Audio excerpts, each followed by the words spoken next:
আমি প্রে করি, প্রার্থনা করি তাদের সম্বিত ফিরে আসুক, শুভবুদ্ধির উদয় হোক, আর কোনো রক্তপাত না, আর কোনো সংঘাত না নিয়ে তারা জনগণের দাবি মেনে নিয়ে তারা সরে যান।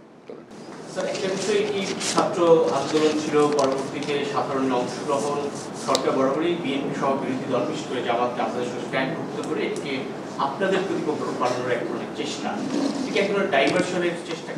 অবশ্যই অবশ্যই এটা ডাইভার্সনের চেষ্টা।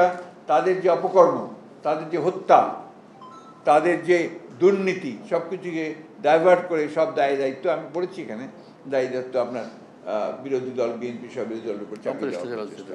এটা কখনোই জনগণ মেনে নেয়নি। তার প্রমাণ আজকে জনগণের যে উত্তাল সমুদ্র, আজকে সারা ঢাকা শহর তো জনগণের শহরে পরিণত হয়েছে, সারা দেশ আজকে জনগণের আপনার সমুদ্রে পরিণত হয়েছে। আমাদের গতকালও বলেছি, আমাদের শুধু সেনাবাহিনীর প্রতি নয়, দেশের সকল সরকারি কর্মকর্তা কর্মচারী, প্রশাসন, আইন শৃঙ্খলা রক্ষাকারী সকলের কাছে আমাদের আবেদন যে তারা কখনোই জনগণের বিরুদ্ধে অবস্থান নেবে না। জনগণের রক্তে, ছাত্রদের রক্তে আর যেন আমাদের রাস্তা যেন আপনার রঞ্জিত না হয়, আমাদের সন্তানরা যেন শহীদ না হয়, সেই দিকে তারা অবশ্যই তাদের দায়িত্ব, এখন সেই দায়িত্ব। একটা কথা মনে রাখতে হবে যে যারা প্রজাতন্ত্রের কর্মকর্তা কর্মচারী তারা কোনো দল বা ব্যক্তির কর্মকর্তা কর্মচারী নয়, তারা অবশ্যই প্রজাতন্ত্রের কর্মকর্তা কর্মচারী, এবং তাদের দায়বদ্ধতা সম্পূর্ণভাবে জনগণের প্রতি দায়বদ্ধতা। সেই বিষয়টাকে সামনে নিয়েই তাদের এই ধরনের অন্যায় যে নির্দেশ, সেই অন্যায় নির্দেশগুলো তাদেরকে বাদ দিয়ে জনগণের সঙ্গে যুক্ত হওয়া।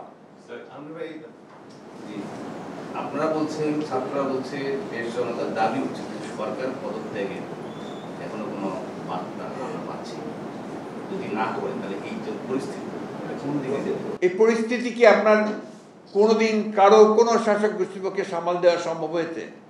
আপনি বলেন আজ থেকে বাংলাদেশের ইতিহাস, পাকিস্তান আমলের যে ইতিহাস, সেই ইতিহাসগুলো আপনি দেখেন। যখন জনতার আন্দোলন শুরু হয়, জনতার যখন উত্তাল যে সমুদ্রের সৃষ্টি হয়, সূচনা হয়, তখন কারো পক্ষেই সম্ভব হয় না যে এটাকে আপনার ঠেকিয়ে রাখা। আপনার ওই 21শে ফেব্রুয়ারির ওই সময়ে অনেক আপনার বিখ্যাত বিখ্যাত সাহিত্য, কবিতা সৃষ্টি হয়েছিল।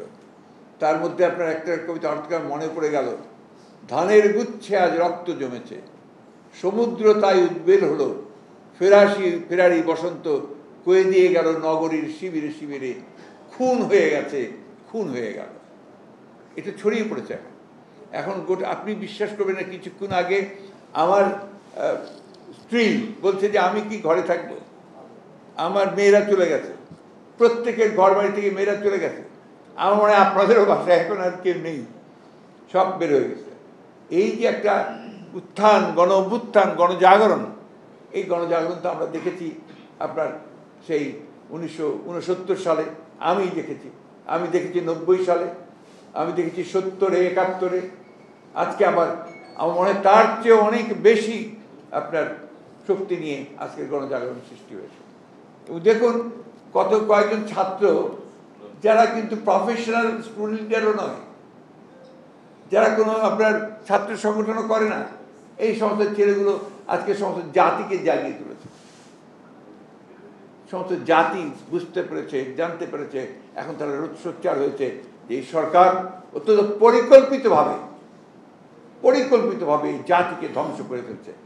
সুতরাং একে রুখে দাঁড়ানোর এখনই সময়, এবং এখনই তাকে রুখে দাঁড়াতে হবে এবং তাদেরকে পদত্যাগে বাধ্য করতে হবে, চলে যেতে বাধ্য করতে হবে।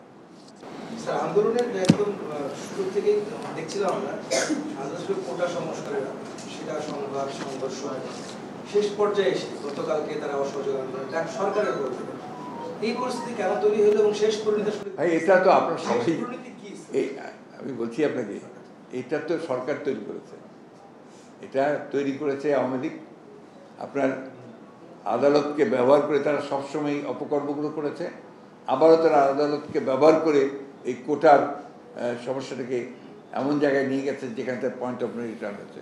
এটাই হয়, দেশের সরকার যখন ব্যর্থ হয়ে তার আপনার অর্থনৈতিক পরিচালনা করতে ব্যর্থ হয়, রাজনীতিকে নিয়ন্ত্রণ করতে ব্যর্থ হয়, গণতান্ত্রিক ব্যবস্থাকে যখন থাকে না, জবাবদিহিতা থাকে না, তখন তার পরিণতি এটাই হয়।